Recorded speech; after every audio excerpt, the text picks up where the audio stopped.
You're listening to the Allender Center podcast with Dr. Dan Allender.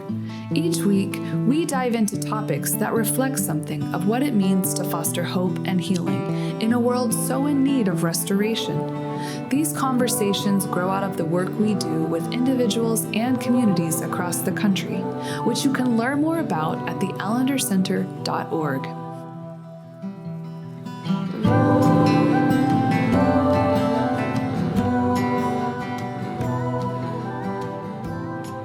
Well, we've begun the year, Rachael, and it's a delight to, I'm going to introduce you in a very different way and introduce the topic that we're going to engage. But it is a utter delight not only to join you today, but to know that you have accepted, probably somewhat foolishly, the position of being the co-host of the Allender Center broadcast. So to say, first and foremost, thank you. And I know our audience will be thrilled that you are not just going to be on a lot of broadcasts, but that you're the co-host.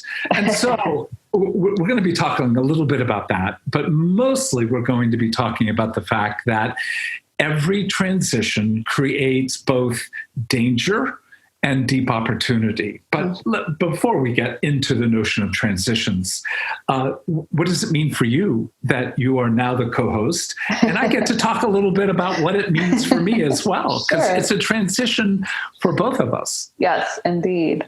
I'm laughing because part of me wants to just be like, send help. Like, what was I thinking? No, I have loved getting to work closely with the Allender Center podcast. And many of you may or may not know this, but I'm really fortunate to be on our kind of cross-functional team in our organization that gets to come up with just some of the framework and support Dan in carrying out this podcast. So I've always had like a close relationship to the kind of comings and goings and what we're talking about and listening to our listeners and what people want.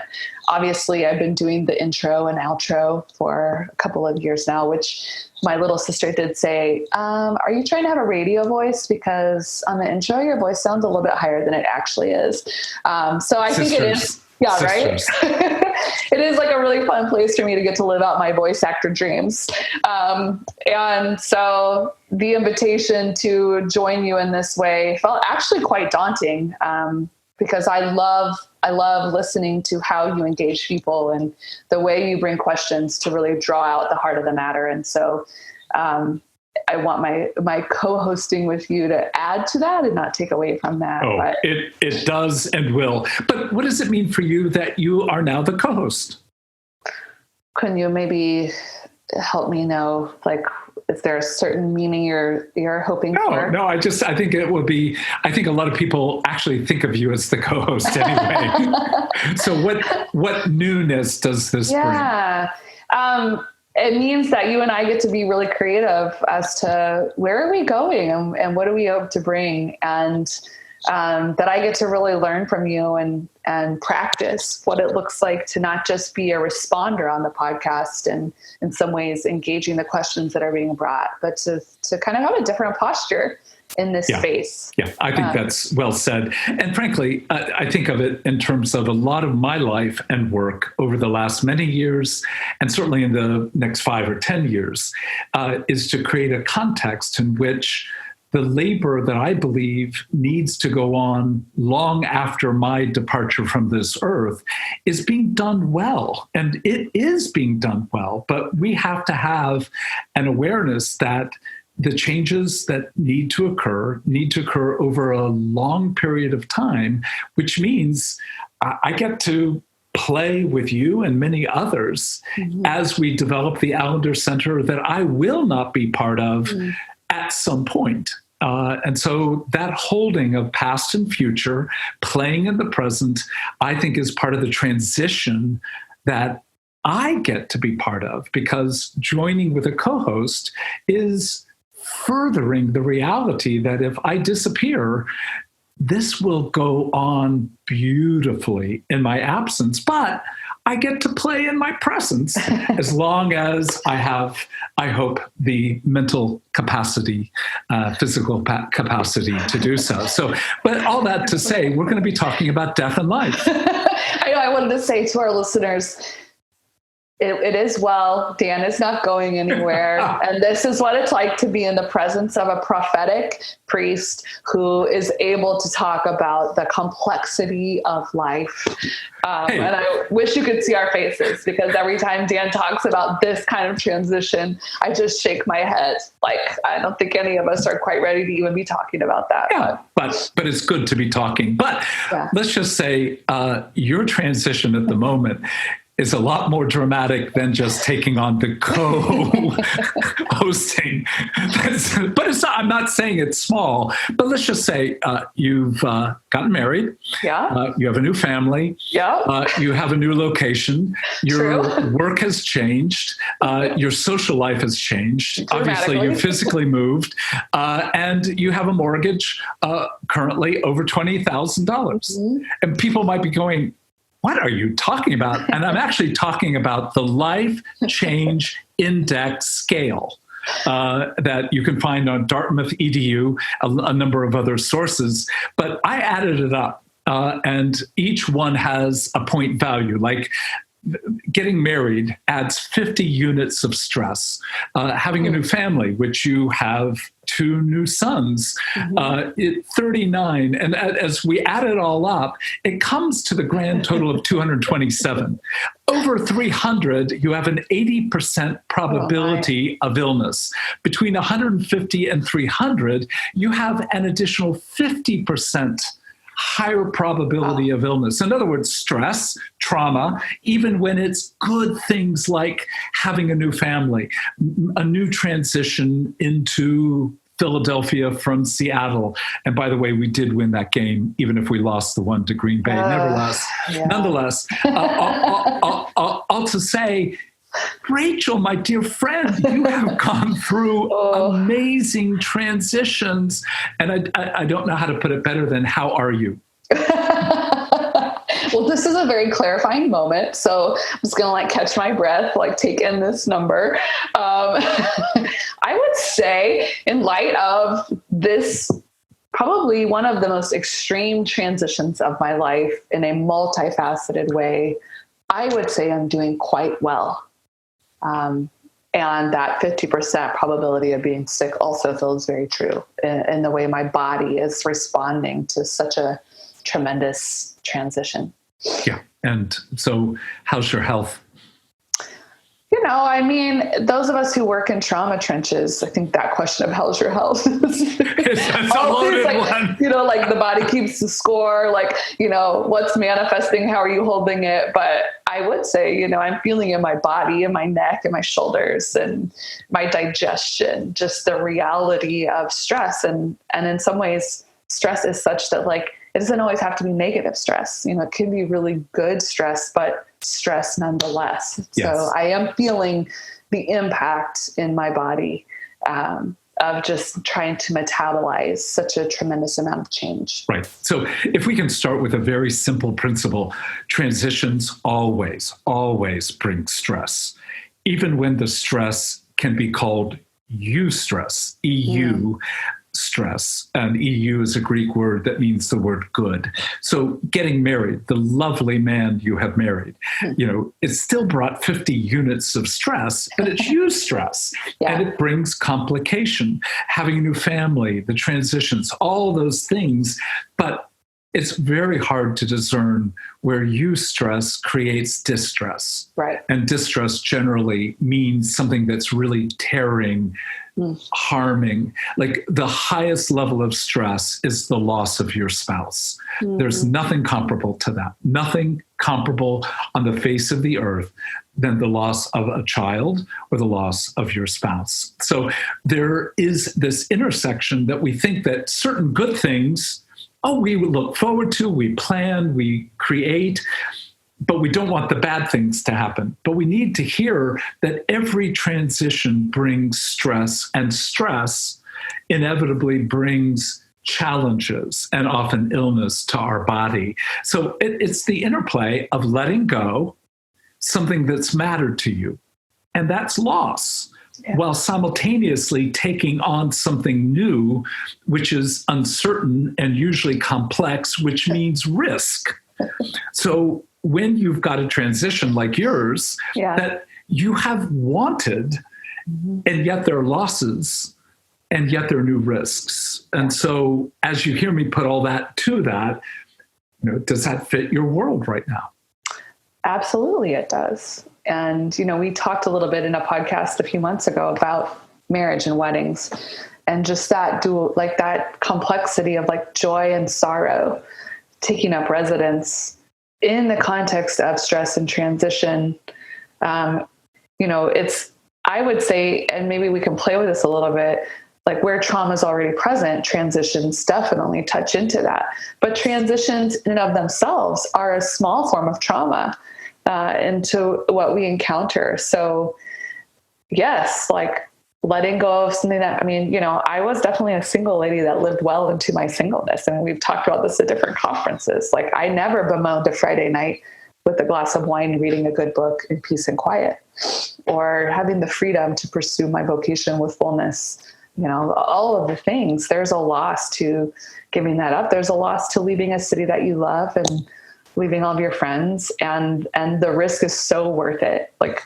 I'm actually, when you talk about the loss of a spouse, I'm like, oh gosh, like I can't even, Michael's been dealing with some sickness and all my paranoia about like just thinking the worst case scenario, like just that sense of the mystery of union and what it brings. But I think about that double whammy of just like loss and risk in so much newness. I am someone who tends to have a lot of structures of grounding that have more to do with place and like services of care that you pay for.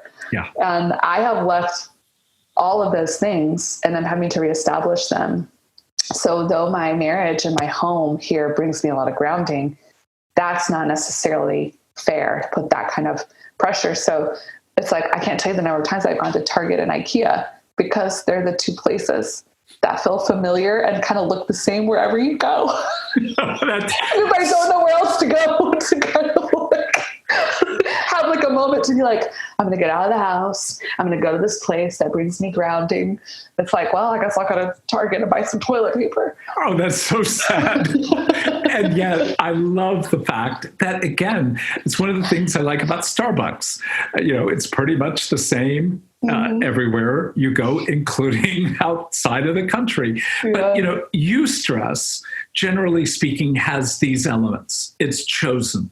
It gives you more ground for freedom versus planning.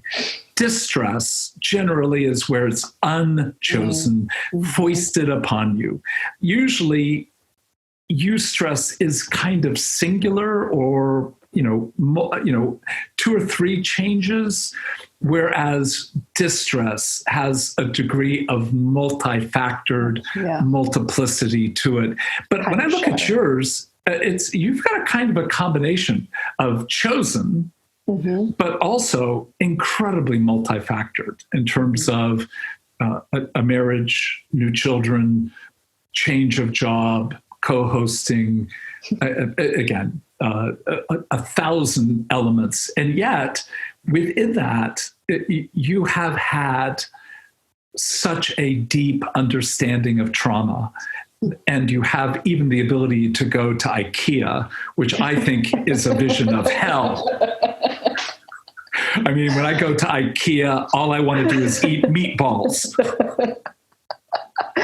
But nonetheless, I don't want to take away yours other than to say what we're getting to is, do we know ourselves well enough to know what we do in the middle of transition? And I think it's important to underscore that this issue of loss and risk intersect with portions of us that we need novelty.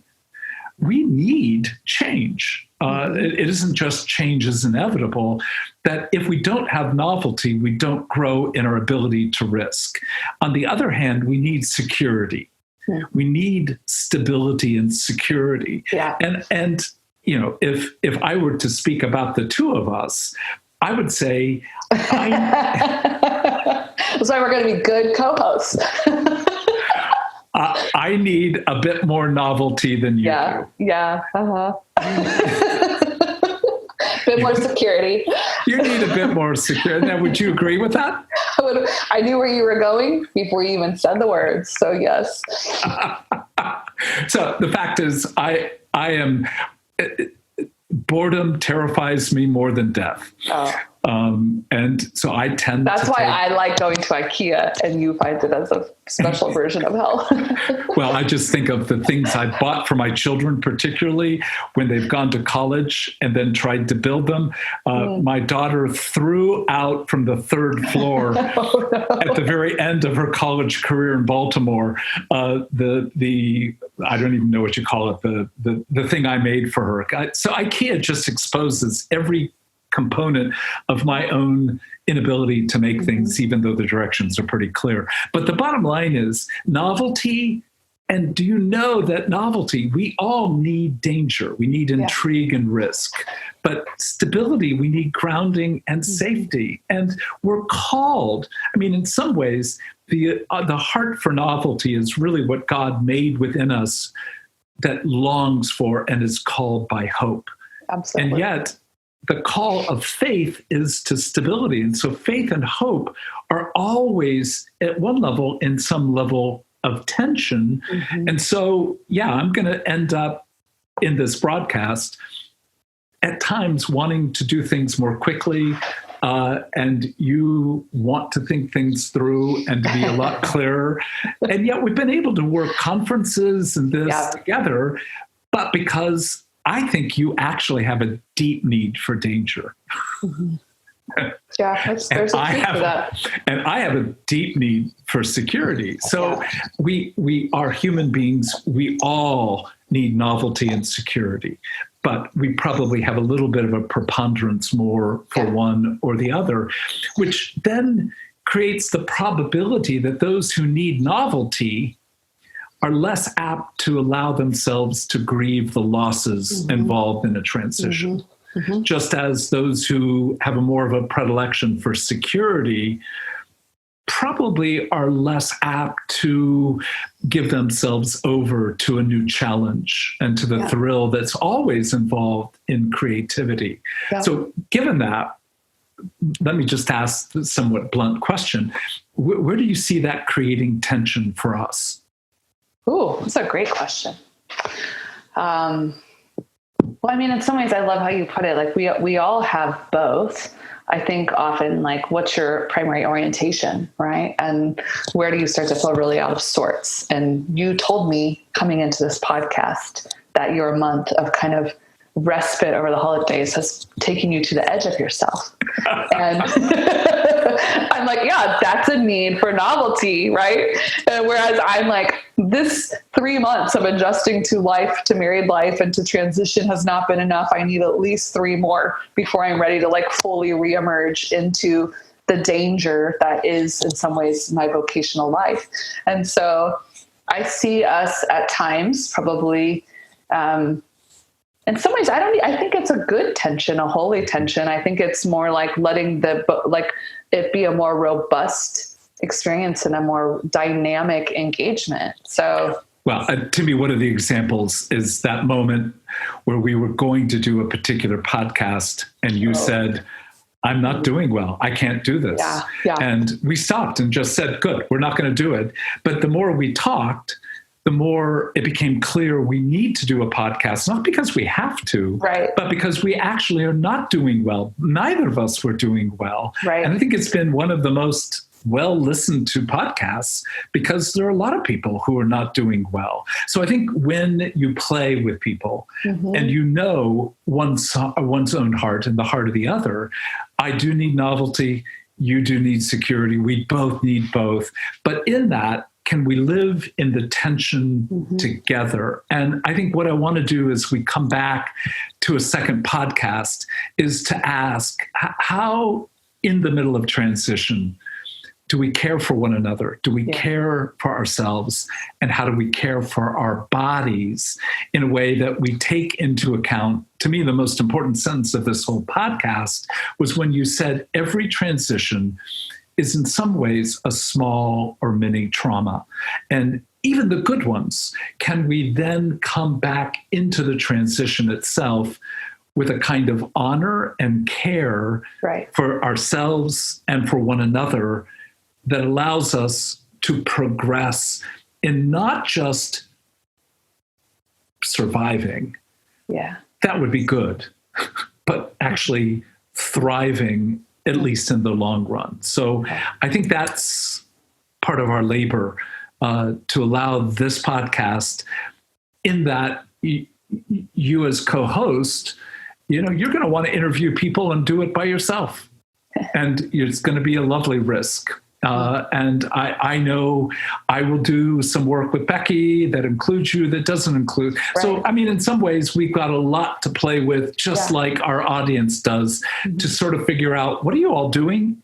I had somebody say about our podcast, one of the things I like is that you seem to have an idea where you're going, but it's not so well planned that you're actually not surprised by what you accomplish. And I think that's a fair description of the blessing of what I get to be with you as we do the co-hosting together. So, co-host, chat with you next week. Sounds good.